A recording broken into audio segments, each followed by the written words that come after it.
ladies and gentlemen, boys and girls. My name is the Cook Canuck, and I know we're all thinking about Fallout 4. It's one of the games of all time. I'm not going to say it's the best game of all time, because honestly, it's not even my favorite game in the franchise. I think everybody knows, most people who like the Fallout series, your favorite game's New Vegas. If you like 4, that's fine. It's not the best game in the series, though. All of them are buggy, all of them have their unique aspects. I think the gameplay of Fallout 4, really good. But you know what isn't good in Fallout 4? The patches. The Creation Club. Every time this game comes out with an update, it's always for paid stuff. It's never for actually fixing any of the problems that the game actually suffers from. And the community is just not having it. The, it's been the first time in a long time that the game has had a bad review score on Steam, even. Like, Steam is one of those platforms where you can actually voice your concerns to the publisher or to the different gaming audience to dissuade them about buying a game. Like, if people are reviewing it negatively, then why are they going to buy the game, right? But I think this is why I like Steam, just because people can actually voice their opinions on games and the publishers actually have to listen to them. I'm just saying that when your customers buy a product and then they start, not review bombing, because that's a little bit different, but start saying negative things about the game, it's kind of showing. So I think my main point is that I play Fallout 4 mainly on my Steam Deck right now because on Windows it's buggy as hell. I've never had a worse experience with a game than Fallout 4. Maybe Fallout New Vegas, but that game's really old. I mean, Fallout 4 is 10 years old. New Vegas is 15 years old. How these games get so buggy with the age that they are, I don't understand. Like, Fallout New Vegas runs fine if you patch it yourself, but Fallout 4 shouldn't even be, you shouldn't even have to patch it yourself, okay? If you have to patch a game, like, do you know how many Bethesda games you need to patch to get running properly? Like, Skyrim gets all of the updates properly. I don't even know if you have to patch those games. I'm assuming for mods you do, but I had a good experience with Skyrim just playing it vanilla on my PC. But Fallout 4, oh my god, bro. It's just pathetic. Like, you come out with an update, you make an entire anniversary edition update, and you can't even get that right. You can't get sorry, not 15, a 10-year anniversary right. So people are voicing their opinion, and rightly so, because the only thing that they actually update in the game, it seems, is the Creation Club. And even that added more bugs. I've had more crashes with the new update than I did 5 days previously. And yeah, I've been playing Fallout 4 just to kind of see how it would be before and after the update, and to just cope and be like, oh yeah, I'm going to play a fun game. And I like Fallout 4, okay? I'll play infinite hours. I think Fallout is a series that any one of the games you can spend hours in and just get a good experience out of it. I'll come back to these games and play them over and over and over again. I'm going through Fallout 1 right now. I think all of the games have their unique aspects. Fallout 1 and 2 are a little bit harder than the mainstream ones, I'd call them, but still, they're good experiences. But the amount of bugs in specifically Bethesda's ones just drive me a little nutty, okay? I have a 4070 in my computer. This game runs like shit, okay? And I play Fallout 76 too. And yes, it's a laptop 4070, okay? Should not be running at like subpar 50 FPS, okay? That shit should be running smooth as butter, okay? If I have a problem with your game running on my 4070 laptop, and again, it is a laptop, bro, that's a problem. That's a major problem. You can't just tell me that, oh, well, we'll get to it in the future. Like, your game's buggy right now. You're selling a product that is fundamentally defective, and then you update it, which makes it even more defective. Like, it's a joke. I don't understand why people expect anything from Bethesda. Like, through their VR ports, through anything, you have to patch their games for no reason. The fact that a company like this can sell games that are buggy as hell just kind of confuses me, frankly. And the amount of goodwill they have over the years has slowly gone down over time. And it kind of disappoints me because Bethesda is a good company. They can make good games, but they seem to not care about their newer games versus their old. I mean, even their newer games have tons of bugs and stuff. They've been using a 20-year-old engine. It's not going to run with new software or new operating systems. And I mean, I've been playing it on my Steam Deck, so comparing it versus my computer versus my Steam Deck, Steam Deck runs perfectly. I've had a few crashes with the new update through my Steam Deck, more than I did previously, but it's the Steam Deck. I'm assuming it's just the compatibility layer that's running it through that is actually making it a better experience. But I just become so frustrated when they promise, "Oh, we're going to fix everything.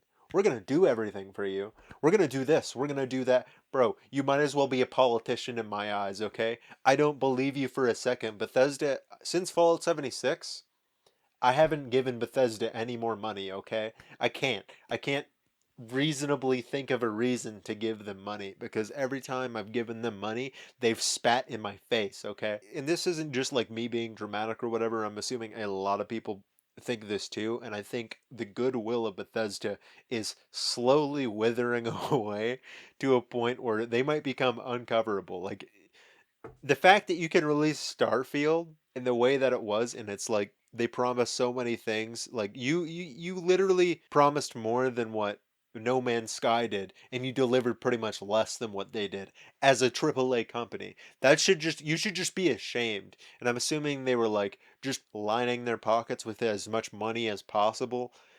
I don't get it. I don't get it. Like all they're doing right now is trying to get not even good grace. They're just trying to resell products and like resell old content that doesn't even work half the time. Like this update doesn't work. You're selling something that does not work. I don't understand how they can do that legally.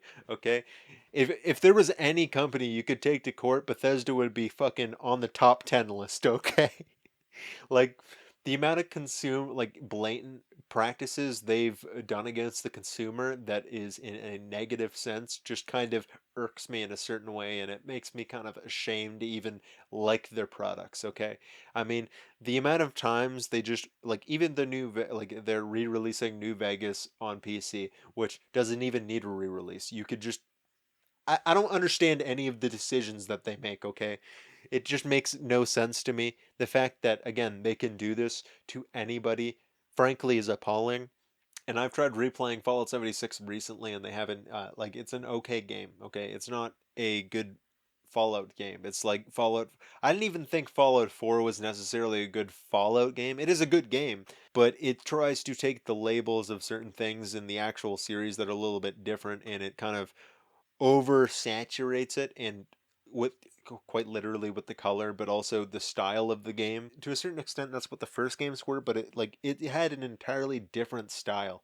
Fallout 4 doesn't even feel like a post-apocalyptic game. I mean, it has post-apocalyptic aspects, but it just feels like a happier version of Fallout. When the original game, even Fallout 3 had a darker story. Like the atmosphere and maybe even how the games were developed and how the game looked made it look depressing. It made it look like a wasteland. Counter this with Fallout 4 and 76. These games have more contrast than my monitor can actually hold, okay? Like I get it. You like vegetation now, and some people had aspects where you're like, oh, there's no forest, and after this many years or whatever, trying to be lore addicts or whatever. Like I don't care. I like how the original games look, where they look desolate. They look like a place that normal humans could not live in, okay, or have a very varied amount of struggle in, okay. Fallout 4 and 76 is like I don't even know how to compare it. It's just like it has a layer of happiness to it, which I'm not saying you can't have happiness in video games. I just don't understand how you go from New Vegas to Fallout 4 stylistically, okay? And even some of the like the synth stuff I didn't like. It's just not when I'm looking for a post-apocalyptic game, I don't want a story about the human mind and the consciousness and going through the brain cell of Kellogg or whatever. Like I think we've gone so far from what the original Fallout series was about, oversaturating it and making it comical through a post-apocalyptic lens. It's going to be a little silly, and it's not going to be 100% to real life. But the new Fallout games just seem over they're saturated in such a way where it actually takes you away from the original point. And I think the original games, even the first one, second one, and New Vegas, have more choice than the third, fourth. I'm not even gonna say 76 because honestly, you don't even get a choice in those games. Like it's not, you get I think it was through some of the updates that they played through the settlement stuff. I didn't play through that. Like, I honestly, as soon as the game released, I started playing it. I played it for a year and a half afterwards, and I was just kind of really disappointed. I played through the new, I think it was the Wastelanders update or something. I can't remember the name of it, but it was so forgettable. I can't remember a single person from Fallout 76 that wasn't a real person, okay? That's all I'm saying. Like, it's just the personality of these games have been sucked out of them. And I've heard similar things to Starfield. I got Game Pass to play Starfield day one and uninstalled it day one because the game was so boring, okay? The fact that you can have space game and not be able to fly around is kind of disappointing. I mean, it's again, you're using the Gamebryo engine. It's a modified Gamebryo engine. Still runs like crap, okay? Like, if it can't even run on a 4070 at like subpar 60 FPS, that's a problem, okay? You need to update the engine. New games come out all the time and they can run perfectly, but Bethesda has a problem any of their games running, okay? You have to fix them yourselves. And like if you went to a store and you tried to buy a wrench and it was broken, would you say, "Oh, I'm gonna fix this myself," or would you take the product back? Realistically, that's all my point is. That's what I find kind of difficult about it. Again, I love the Fallout games. I want more Fallout games. I think a lot of people want the Fallout games. I think the Fallout TV show, it does have flaws in it from the original series, but I still like it. It's actually a very good take on the Fallout series versus whatever Bethesda's trying to do. I don't even understand their logic in it. Todd Howard's just kind of like snorting bills or something. I don't know. Dude's on something to be making these decisions. I don't know who's above him or whatever, but somebody needs to change up management at Bethesda because oh my god, if you're making this many mistakes for this, I just pity you. Honestly, I don't. Nobody's gonna buy your products. Nobody's gonna like you. You're a laughing stock. You've been a laughing stock for like probably for however long 76 has been out. Like everybody laughs at you because all you can do is re-release games and nothing positive comes out of it. You need to do something better than Starfield, okay? Nobody's going to buy your product. And this might be a little harsh, but it's kind of the truth. It's like telling somebody, a drug addict, that they need to stop doing drugs, okay? Stop giving a hell about money. You haven't done anything with Star. I don't even know if Starfield is Creation Club or whatever. I can look it up. Anyways, those are just my general thoughts. I just wanted to make this kind of video. I've been thinking about it for a while. Probably gonna do another one on like the new Steam Deck, not Steam Deck, but the new Steam hardware because I have some thoughts on that too. I like general Steam. I mean, I was mentioning it in the video. I play Fallout 4 on the Steam Deck. It's a good system. That's all I'm gonna say. It runs better than PC. Just I mean, it actually probably I've legit had less problems on the Steam Deck with Fallout 4 than on my computer, which is kind of just laughable. I'm assuming they didn't even check Steam or the Steam Deck before they released this update. I would be surprised if they had playtesters at all with these games or patches. It just kind of surprises me that any company would do this. This company that has a long history of good games, a little buggy, but not releasing things to a point where they're broken and I'm gonna say unplayable because some of the Fallout the stuff I've been seeing is just like this game has become some of the parts have become unplayable. Like you can't do that. People buy a product, you can't just ruin it with updates. That's my opinion. I don't know. Uh, and I think a lot of people on Steam, as you can see, dislike this too. So let me know what you think. That's kind of all I really wanted to talk about today. So let me know what you think. Alright, peace.